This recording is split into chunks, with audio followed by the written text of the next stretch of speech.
Hoy vamos a seguir con la unidad 4, que es la de humedad de suelo.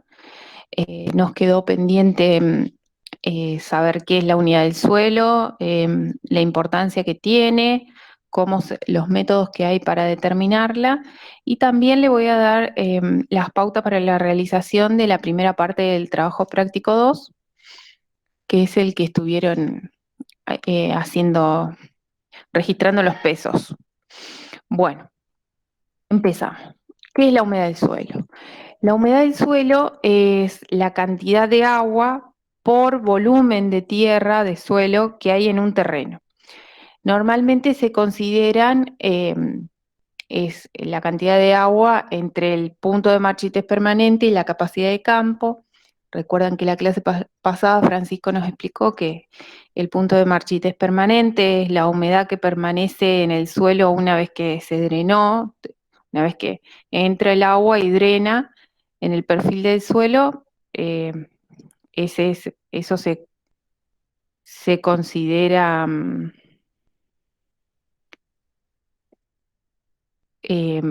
me parece que hay un error acá. Sí, hay un error. Ya lo voy a corregir. Bueno, esa que drena el exceso de agua es la capacidad de campo.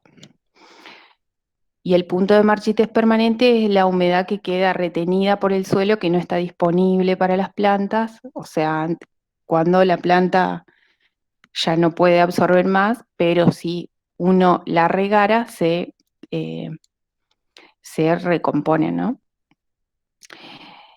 Bueno, para seguir, después lo voy a arreglar antes de subirlo, está mal la definición.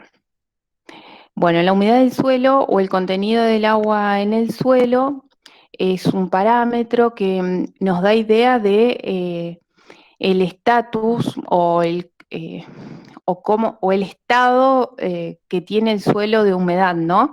El estado hidrológico. Y el transporte de agua a la zona que no está saturada de agua. Es un componente que es muy dinámico, ustedes ven, o sea, ya saben que cambia en el tiempo, en el espacio, luego de un riego, luego de una precipitación o de mucho tiempo eh, digamos, sin precipitaciones, y lo que hace es influir este cambio permanente, esta dinámica, hace que se vean afectados algunos de los procesos del suelo o no. Eh, Como por ejemplo la movilización, el transporte y la acumulación de los materiales solubles en aguas, que digamos, el agua es el principal factor, que es lo que necesitamos para que se transporten todos los materiales para que lleguen a las raíces y puedan ser absorbidos por las plantas. La humedad del suelo depende mucho de los tipos de suelo, de la vegetación, de las precipitaciones, el riego y de la evapotranspiración del suelo. Bueno, ¿por qué nos interesa conocer el contenido de humedad del suelo? Simplemente ya sabemos todos los beneficios que tiene el agua en el suelo y para las plantas. Entonces, lo que tenemos que saber, ¿para qué lo queremos saber? Para determinar el momento y la magnitud del riego. Entonces, nos ayuda a decidir cuándo regar y cuándo no y cuánto. En el caso de, bueno, de nuestro jardín, ¿no? O de alguna producción que dependa del riego y no solo de las precipitaciones. El Podemos tener hay dos extremos de contenido de agua en el suelo. Uno que puede estar en exceso o puede haber un déficit hídrico. Nosotros tenemos que llegar a un óptimo para que dé contenido de agua. ¿Por qué? Porque un exceso que hace, por ejemplo, puede arrastrar los nitratos en profundidad que no las y puede, digamos, a estratos más profundos a lo cual no va a estar disponible para que se absorban por las raíces. Y también, como hablamos la clase pasada y venimos hablando, y volviendo a los componentes del suelo, la parte sólida, materia orgánica, digamos, los sólidos, los líquidos y los gaseosos, tenemos que si nosotros llenamos todo ese volumen de suelo con agua, desplazamos el aire. Y eso provoca una anoxia que se llama, lo cual también, digamos, lo cual afecta las raíces y afecta el desarrollo de las plantas. Tiene que haber un equilibrio. El equilibrio óptimo es 25 y 25%. No se da siempre, pero tiene que haber agua y aire en el suelo. Después, por otro lado, tenemos un déficit hídrico. Podemos llegar a tener un déficit hídrico donde también, como el agua es la que ayuda a movilizar y a transportar los nutrientes, va a afectar indirectamente la absorción de los nutrientes por medio de las plantas. Y ya sabemos que las plantas necesitan agua para sobrevivir y también, así como también los nutrientes. Simplemente es eso, es sentido común, digamos. Con respecto a la determinación, y acá vamos a, si quieren interrúmpanme, yo no puedo ver el chat, no los estoy viendo, cualquier cosa me preguntan porque esto lo van a necesitar para el trabajo práctico.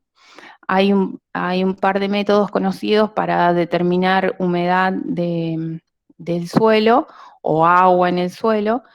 En este caso, uno de los métodos es la determinación de humedad gravimétrica, que es por peso nosotros pesamos el suelo húmedo, se lleva a estufa a unos 110 grados por 48 horas, luego se pesa el suelo seco y se hace el cálculo. Acá ¿qué pasa? Si ya conoces el peso o tenés tarada la balanza, no necesitas el peso del recipiente. Yo se lo hice así porque, como le había explicado, para el trabajo práctico me parece que es mucho más fácil. Entonces, para la ecuación, para sacar el porcentaje de humedad de un suelo, haces peso del suelo húmedo menos peso del suelo seco sobre peso del suelo seco menos la tara o el recipiente, como le quieran llamar, por 100, y ahí nos va a dar la humedad gravimétrica. Yo no se los hice secar al aire y al sol porque, bueno, no todos tenemos acceso a una balanza, a una estufa de secado como esta. Tarda más día la determinación. En realidad con la estufa nosotros dejamos hasta 48, son 48 horas. Seguramente pueden, pero no quise complicarlos, podrían haberlos llevado a microondas o a horno. Si quieren el dato como más, porque imagínense, si van a tardar una semana en saber la humedad, ya no va a ser la humedad que tiene el suelo para decidir un riego, digamos. Digamos, ustedes van a determinar la humedad para decidir un riego. ¿En qué momento y qué magnitud? Si lo tienen que secar al aire 5 días, ya seguramente no va a ser la humedad representativa que tenga en esos 5 días. Puede haber llovido o puede haberse secado más aún el suelo. Entonces por ahí les conviene, si les toca hacer, digamos, a campo algún día,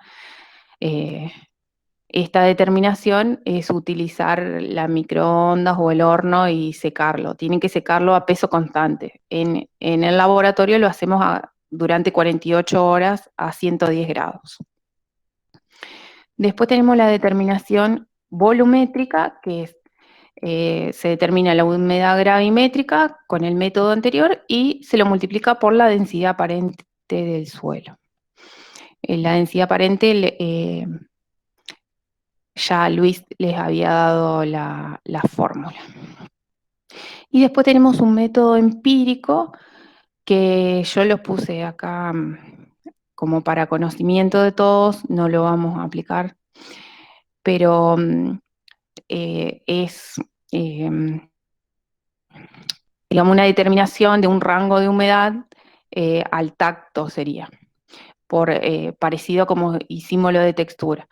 Entonces acá le va diciendo un suelo, ustedes identifican el tipo de textura que tienen, si es más arenosa, un suelo franco o arcilloso, y de acuerdo tomar una porción de suelo y cómo la pueden amasar, eh, buscan acá el rango, por ejemplo, el de textura arenosa, si parece seco y no se forma una bola con la presión de la mano, dice que tiene entre 25 y 50% de agua. A ver, es a grandes rasgos. No creo que sirva como para decidir un riego muy, eh, digamos, si necesitamos o por ahí hacemos una huerta o que necesitamos para ciertas plantas. Vieron que cada planta tiene una demanda especial de agua, algunas soportan más o menos cantidad o no, digamos. Es como un estimativo así a grandes rasgos, este método. Y después, para que sepan, vienen algunos dispositivos que se pueden comprar, no tengo idea de los precios, pero eh, te miden directamente el pH, la humedad, el pH y la humedad sobre todo. Eh, Son fáciles de usar a pila, no sé, no tengo idea cuánto saldrán, pero si tienen por ahí algún proyecto o alguna parquización o algo o a reproducción de ciertas plantas que saben que necesitan cierta cantidad de agua para estar bien, eh, por ahí les conviene la inversión. Depende de la actividad que hagan. Bueno, eso es más o menos un repaso general de todo lo de la importancia y de por qué medimos humedad del suelo. Básicamente es para decidir el momento y la cantidad de riego. Después ustedes van a tener más adelante una materia que se llama riego y drenaje, creo, o algo así, que seguramente bueno, esto es como la base o son los insumos para esa materia. Después a, a enseñar a calcular el riego, depende, bueno, eh, las especies y el tipo de suelo. Bueno, ustedes ya van a ir con un montón de conocimientos de los suelos, cómo son las retención, cómo es la retención de acuerdo a la textura y la estructura del agua, del suelo, perdón. Ya van a saber cómo se comporta, cómo es la infiltración, cómo es el drenaje, y después con todo ese insumo que tuvieron en estas materias van a poder aplicar el riego cuando tengan la otra materia, ¿no? Y les enseñen.